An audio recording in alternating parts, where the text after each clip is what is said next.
Hello, this is Dr. Terry James Gingrass, and this is Dr. G's ADHD Chat, a show trying to make the world a little safer for ADHDers.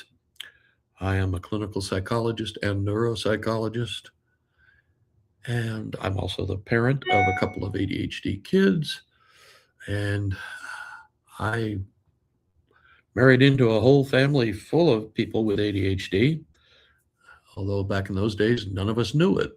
So I just thought they were interesting, lively people. So here I am. But we've been talking about job choices for ADHD people and trying to work out a rough division area, a way of thinking about the different things that uh, are required for an ADHD person to be comfortable in their job setting. And there are some, I mean, they can do some amazing things. They can pretty much do anything they want to do. The problem is that they don't have as much control over their want to as neurotypical folks do. And they also don't tolerate being in situations they don't like very well. And that's when they're bored and having to sit still and not talk much or not do much. All those things are irritating for them and they don't like it and they don't do it very well. So there are some characteristics of the jobs that ADHDers tend to gravitate to. And today we're going to talk about the independent, sort of action oriented kinds of things. As independents, they really like to have control, they like to be in charge of what they're doing, and they like it if it's active. They don't like sit, except for those few people who become accountants for some reason. They just really can sit there and get off on it. That's because the intrinsic interest for some reason is there and it grabs them and holds them. But you don't expect to get that on most people with ADHD, but we get some occasionally. So the characteristics of this category are that they are in charge and they have the control, they can make the decisions, all that sort of thing, but it's also a fairly active sort of environment. Okay, they do things like think about a guide. Uh, how about a whitewater guide? Spends all day taking tour-ons and people of varying kayaking skills through whitewater rapids. Or sometimes people do the whole, like Colorado River, and they're out there, down in the Colorado River, and most of the rest of the world is on the rim up above them, and they're there for weeks at a time with a bunch of people um, who maybe, well, I guess I don't know exactly how they evaluate the skill levels and that sort of thing, but and this is potentially dangerous stuff. You could die, you could make a mistake and kill some people. Um, there there are all sorts of different possible things that could go wrong, and so it's a pretty intense experience. I mean, it's one of those things that commands your attention, which is kind of what we're talking about. And so it is that kind of, and think of the amount of control you have to have and the amount of authority you have. You can't have people just doing what they want to do all by themselves. They've got to stay with the group and follow the rules and that sort of thing. So that's probably one of the best examples I can think of this particular category. There are some other ones, a little more mundane, I guess, but um, being an independent contractor, being a guy who builds houses, who has to control, you know, 5, 10 uh, carpenters, say, we're going to build a house, I guess. So he has to, he has a lot of control because he has to deploy his workers where they need to be, and in sufficient numbers to get the job particular done. He has to have a whole plan of what we're going to do this day, that day, and that day. And he also has to, do things like order the materials, get them delivered or picked up. Uh, it's a pretty intense kind of job, and that's not counting the part at the front end where you have to go out and uh, talk to potential customers and do estimates and all that sort of thing. Um, but you are in charge. You have a whole lot of control over what you decide to do. And, the only kicker is you have to get the job done. Um, but I'm sure there are a lot of people out there who've had some experiences with contractors, and sometimes it doesn't work out quite the way you had hoped. Uh, and they seem to all have sick relatives that need to be visited in the middle of doing a job. Uh, had a lot of experience with that when we had the downstairs of the house and the kitchen renovated. Uh, but for a ADHDer, it's not a bad job. As a matter of fact, it's a job where if you just get the job done on time, that's half the battle. It's decent quality and getting it done on time. We've got one contractor in my area. He gets it done on time. His people are good at what they do, and he charges like crazy.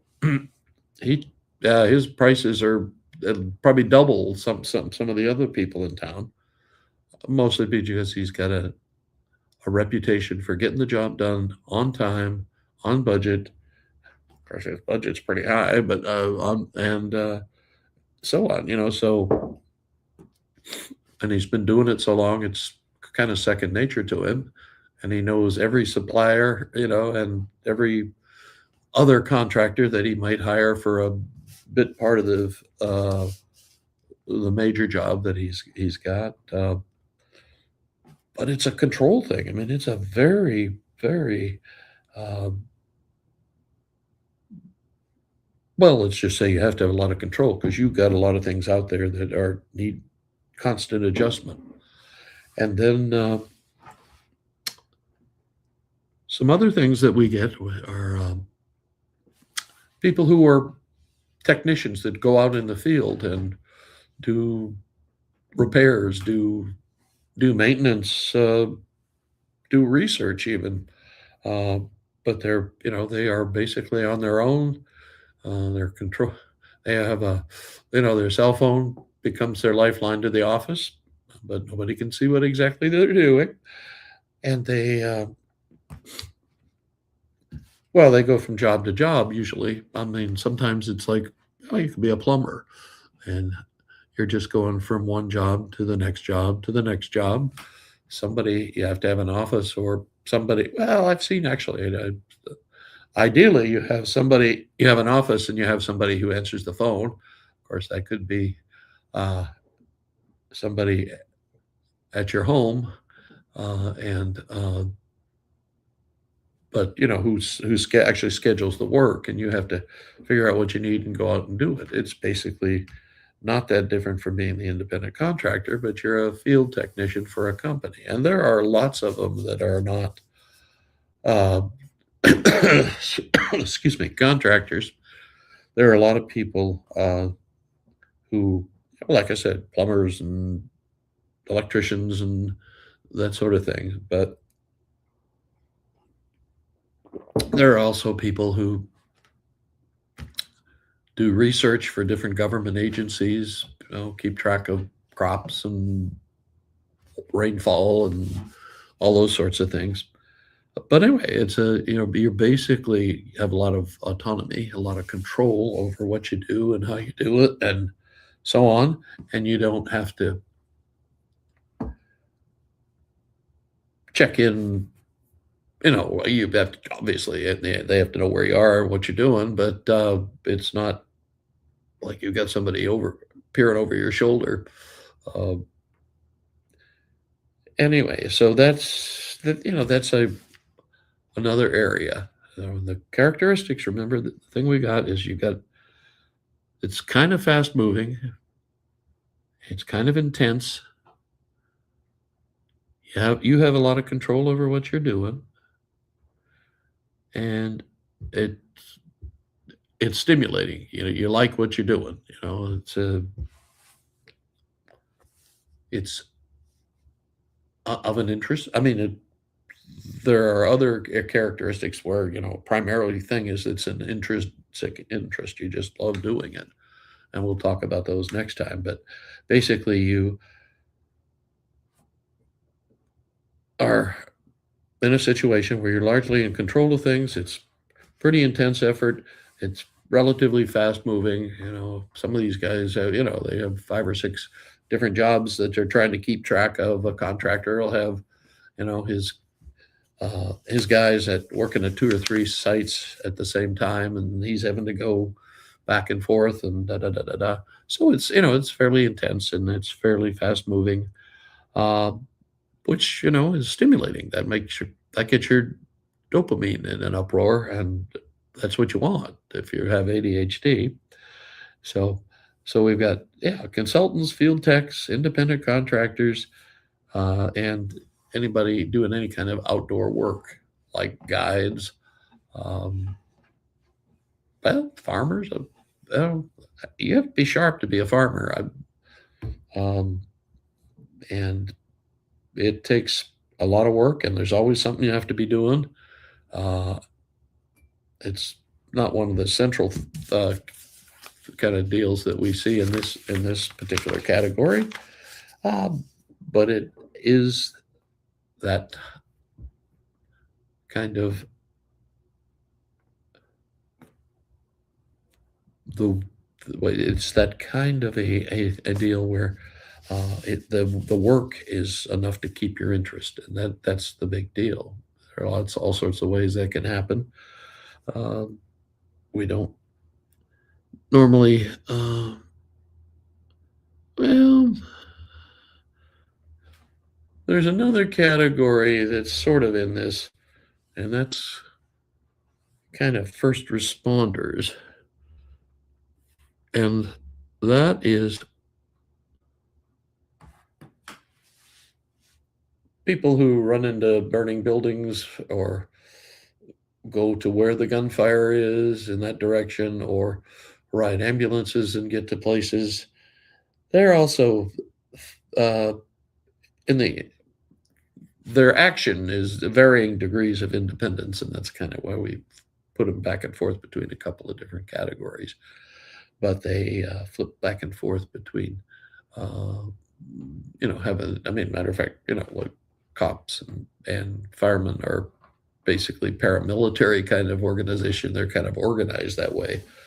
Um, but um, they also, when they're cleaning out a building or searching a building for victims, or just see where the fire is coming from or how intense it is, or that sort of stuff. That's high intensity. That'll get your blood going, and get your dopamine circulating, and so on. Okay, so the next time we're going to talk about